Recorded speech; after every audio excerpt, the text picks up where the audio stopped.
Шашы суды үркітті, ой мен қырдың шалғыны, жатқан малды жасырсын, табиғаттың көгіне таңғалып жан басырсын.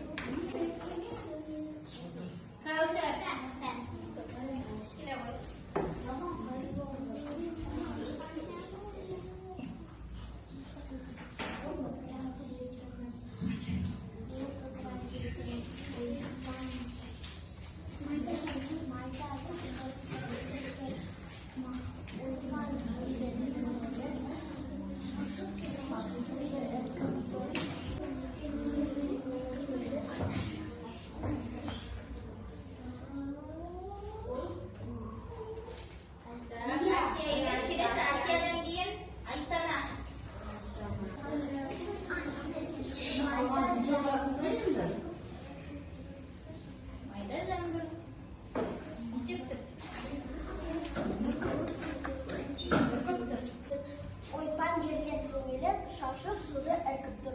Ой мен қырдың шалғыны, жатқан малды жасырсын, табиғаттың көгіне таңғалып жан басырсын.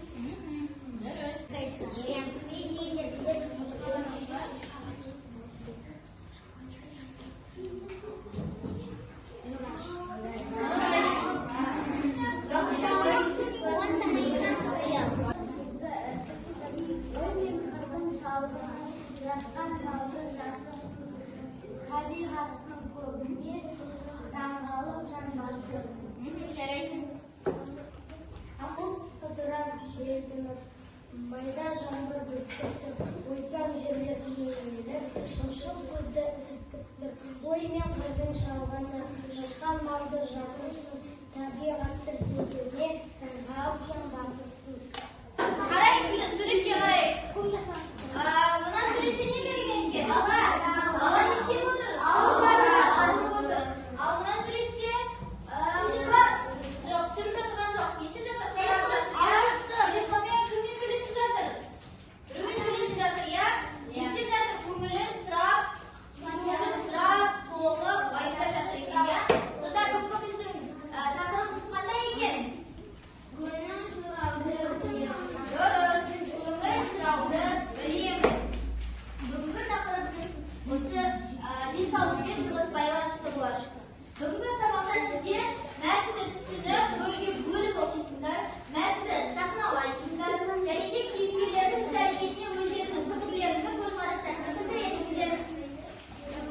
Бірінші тапсырма. Мына нақыл сөзге назар аударайық. Оқыш термин жолдаушы жауап беріп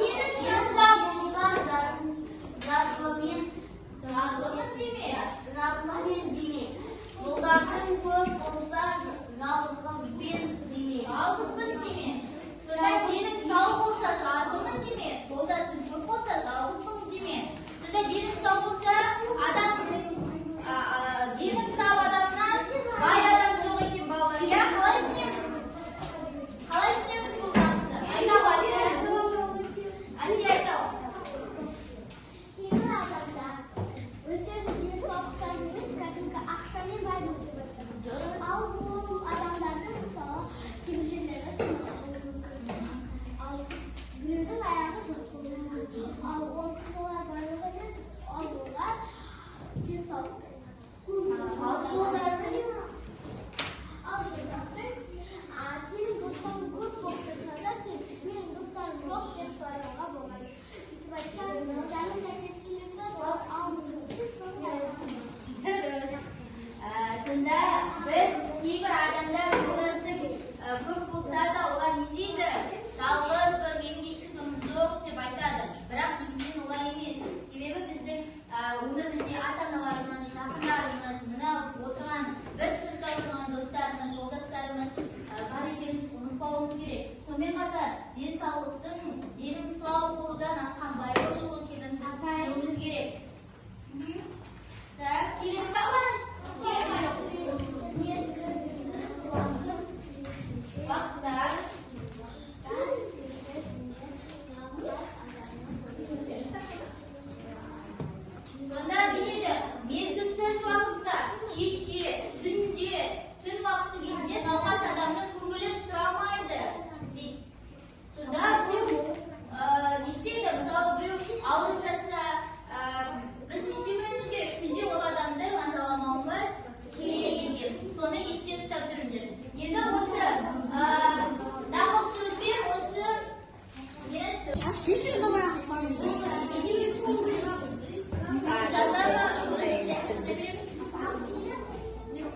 Науқас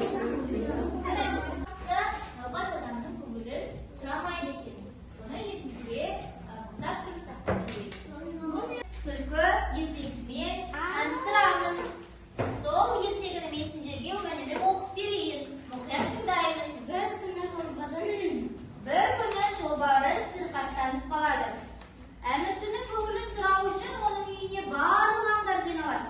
Тек түлкі ғана келмейді. Мұны байқап қалған қасқыр жолбарысқа жүгіріп келіп, түлкінің сыртынан өсек айтады. Ашуланған жолбарыс күжілдеп, дереу түлкіні алып келуді бұйырады. Бұл хабарды естіген түлкі жолбарысқа өзі жүгіріп келеді. О, құдіретті күштім, сіздің мені көргіңіз келген екен. Міне, алдыңызға келіп тұрмын дейді. Ей, деп күжілдейді жолбарыс. Барлығын келіп, менің көңілімді сұрады. Ал сен, мен құдіреттім, сіздің науқас екеніңізді мен барлығынан бұрын білдім. Содан сізге дәрі іздеп кеттім дейді түлкі. Солай ма деп жолбарыс сабасына түседі. Сонда балалар, бұл жерде, бұл ертегіде қандай кейіпкерлер бар екен? Жолбарыс. Сосын бар екен.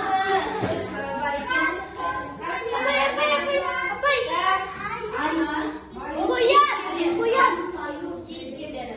Сонда бір күні жолбарыс не істеп қалады екен? Сырқаттанып қалады екен, ауырып қалады екен.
Оны байқап қалған қасқыр жолбарысқа жүгіріп келіп, түлкінің сыртынан өсек айтады.